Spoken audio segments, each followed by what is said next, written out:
kagandahan, sa akin na. Yaman, sa akin na rin. Dugong Kastila at refinyamento, wala nang tatalo sa akin. Ako si Doña Victorina de los Reyes de Espadaña. At kung hindi pa ninyo ako kilala, pues, makikilala ninyo ako ngayon. Ako'y may asawa na isang Kastilang doktor, si Don Tiburcio. Medyo pilay siya, pero kahit papano, may dugong Europeo. At ako'y ipinanganak na may klase, may porma at may napakataas na pamantayan sa buhay. Sa lahat ng mga babae sa San Diego, wala nang ibang babae na makakatapat sa aking porma, elegansya at katayuan sa buhay. Lahat ng ito ay isinilang sa akin at hindi basta nakamit. Ako ang tunay na may angking mataas na lahi. Hindi ako gaya ng ibang babae dyan na nagpapanggap lang.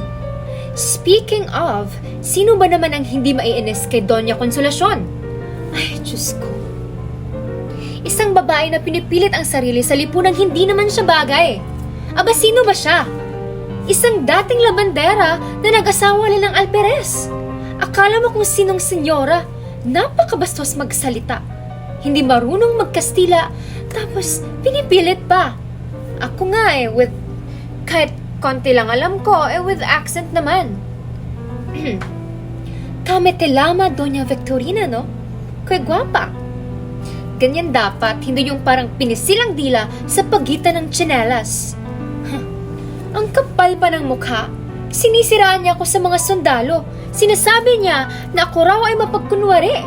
Aba, kung may nagkukunwari sa amin, siya yon. Ako'y may angkan. May edukasyon. Hindi katulad niya na kung makapinta ng mukha ay parang perya. Pues, hindi ko siya papayagang agawan ako ng atensyon. Ako ang tunay na apelyido ang Espanyol. Ako ang tunay na ginang, Espadaña.